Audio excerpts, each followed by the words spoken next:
እሺ የሚመለከተውን ክፍል እንትን ልበሉት እኛ ኮል ሴንተሮች ነን። ኦኬ አንድ ኮንታክት ብታረጊ ለምን አየር ላይ ስለሆነ አሁን ብዙ ሰው ቴክስት የሚያደርገው ነገር ስለሆነ እንዴት ነበር የሚለው ነገር ኮንታክት እንድናደርግ ነበረ። ኦኬ መስመር ላይ ጠብቁኝ። እሺ እሺ። ቀደም ሲል እንደሰማችሁት ኮል ሴንተር ነኝ ያለች የድርጅቱ ሰራተኛ አናግራኛለች። ሁኔታውን ነገርኳት። ለምን ጉዳይ እንደሆነ ካስረዳት በኋላ መልሼ እደውላለሁ አለች። ደጋግሜ የደወልኩላት ምንም የሰጠችኝ መልስ የለም። ተወዳጁ ድምፃዊ ሰማኸኝ በለው ሰሜ ባላገሩ ክትትል በሚያደርግበት ሆስፒታል መልስ አንሰጥም በማለት ስልክ ዘግተዋል። የታዋቂ አርቲስቶች ድንገተኛ ሞትና የሕክምና ስህተቶች ተዳፍነው መቅረታቸው እየተለመደ ነው። ይጣራል። የሕክምና ተቋሙ ስህተት ይሁን አሊያም የተፈጥሮ ሁኔታ በሚል ብዙ ጊዜ ቢነገርም መጨረሻው ግን ሳይታወቅ ተደፋፍኖ ይቀራል። አሁንም የሕክምና ሁኔታውን ሐኪም ቤቱ ለመናገር ፈቃደኛ ሳይሆን ቀርቷል። ክርሽልሽ ስሜት ነበረው፣ የቮሚት ስሜት ነበረው። ሳምንቱን ሙሉ ግን በጣም ሰላም ነበር። የምግብ ፍላጎት የለም፣ ቀንሷል። አርቲስቱ በሕክምና ተቋሙ የሚሰጠውን መድኃኒት ይጠቀም እንደነበር በመጀመሪያው ክትትሉ የማቅለሽለሽና የማስመለስ ስሜቶች እንደነበሩት ገልጾ ነበር። ይህም በሕክምና ተቋሙ የመድኃኒት ሕክምና ይደረግለት እንደነበረ አንዱ ማሳያ ነው።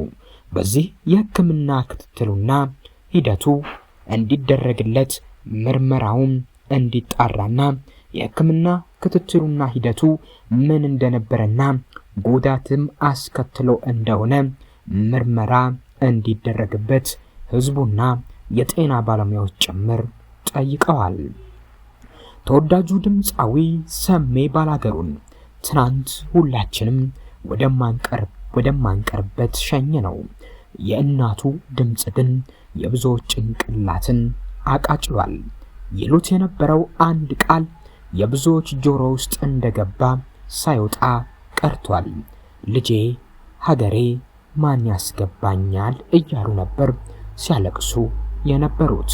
ታዲያ የልጃቸው ሞት ጋር ብዙ ጥያቄዎች የተነሱት ክትትል በሚደረግበት ግሎ ኢትዮ ተርኪ የፀጉር ንቅለ ተከላና የቆዳ ሕክምና ክሊኒክ ጋር የተያያዘ ነበር። እንዴት በዚህ አጭር ጊዜ የዚህን ያህል ኪሎ አስቀነሱት? በየትኛው የሕክምና ዘዴና ጤናውን እንደሚጎዳ አያውቁም ነበር ወይስ ደግሞ የሰሩት ስህተት ካለ በሚል ህዝቡ ይጣራልን የሚል ጥያቄን እየጠየቀ ነው።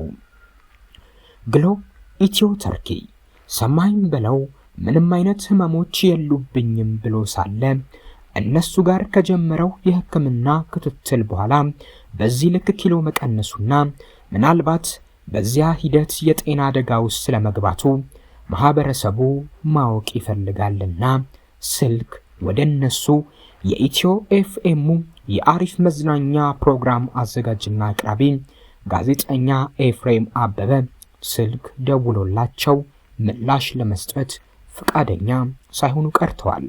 ሰማኸኝ በለው በአጭር ጊዜ ባሳየው የኪሎ መቀነስ እናንተ ጋር ስለነበረው ቆይታ ስለ ጥንካሬው አጠር ያለ ቆይታ ለማድረግ ፈልገን ነበር የሚል ጥያቄን የሰነዘረው ይህ ጋዜጠኛ ስልኩን ያነሳችው እንስት እኔ ኮል ሴንተር ነኝ ወይም ደግሞ ስልክ ላይ ነው የምሰራው፣ መረጃ የለኝም፣ ወደሚመለከታቸው አካላት ላስተላልፍና ላገናኝህ ካለችው በኋላ ስልኩን ዘግታ በዚያው ሳይደውሉ ሆነ ምላሽ ሳይሰጡ ቀርተዋል። ጋዜጠኛው አየር ላይ የቀጥታ ስርጭት ላይ ነኝ፣ ስለዚህ እዚሁ አገናኘኝ ሲላትም ይሰማ ነበር። እሷ ግን ፈቃደኛ ሳትሆን እሺ በማለት ስልኩን ዘግታ በዚያው የሚመለከታቸው አካላትን ሳታገናኘው ደብዛዋ ጠፍቷል። ሐኪም ቤቱ የተጠየቀው የታካሚውን የግል የሕክምና ሁኔታ ዝርዝር ሳይሆን ሐኪም ቤቱ ለሰማኸኝ በለው ያደረገው የኪሎ መቀነስ ሕክምና ምን ነበር፣ የሚሰጡት መድኃኒቶችስ በአንድ ጊዜ በዚህ ልክ ኪሎ መቀነሱ ጤናማ ነበር ወይ የሚለውን ነው።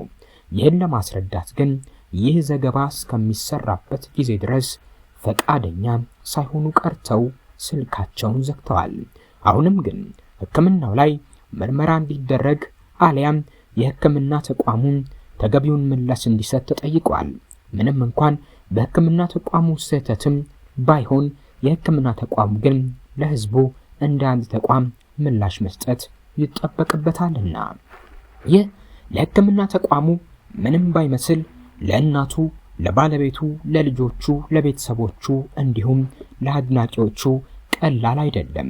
በሰሜ ህልፈት ምን ያህል አንገብጋቢና ልብ ሰባሪ እንደነበረና ብዙዎችን ያስደነገጠ የብዙዎች የልብ ወዳጅ እንደሆነ ማሳያዎች ውስጥ የእናቱ ሁኔታ ማናገሬ ሊመልሰኝ ነው እያሉ ሲያለቅሱ ለተመለከተ ህመሙ ልብን ሰርስሮ ይገባል። በእርጅና ዕድሜው ላይ የሚገኘው ጋሽ መሐሙድ አህመድ ሰማኸኝ በለውን ለመቅበር በሁለት ሰዎች ተደግፎ ነው ቦሌ ቡልቡላ መድኃኔዓለም ቤተክርስቲያን እንዲሁም በመኖሪያ ቤቱ የተገኘው። በተለያዩ ምክንያቶች በእስር ላይ የሚገኙ የሰሜ ወዳጆች እጃቸው ላይ ካቴና ገብቶ ወዳጃቸውን ሰሜ ባላገሩን ለመቅበር እነሱም በዚያ ስፍራ ነበሩ። ለፍትህ የነበረው የጸና እምነትና የማህበረሰብ ተጽዕኖ ሰሜ ባላገሩ የሚታወቅበት ነው። ለዚህም ማሳያው በ1991 ዓ.ም በደረሰበት የመኪና አደጋ ምክንያት በወንጀል ተጠርጥሮ ፍርድ ቤት ሲመላለስ ቢቆይም በመሃሉ ለስራ ወደ አሜሪካ መሄድ ነበረበትና በስራ ላይ ያለም በተጠረጠረበት ወንጀል የ4 ዓመት የእስር ፍርድ እንደተፈረደበት ሰማ።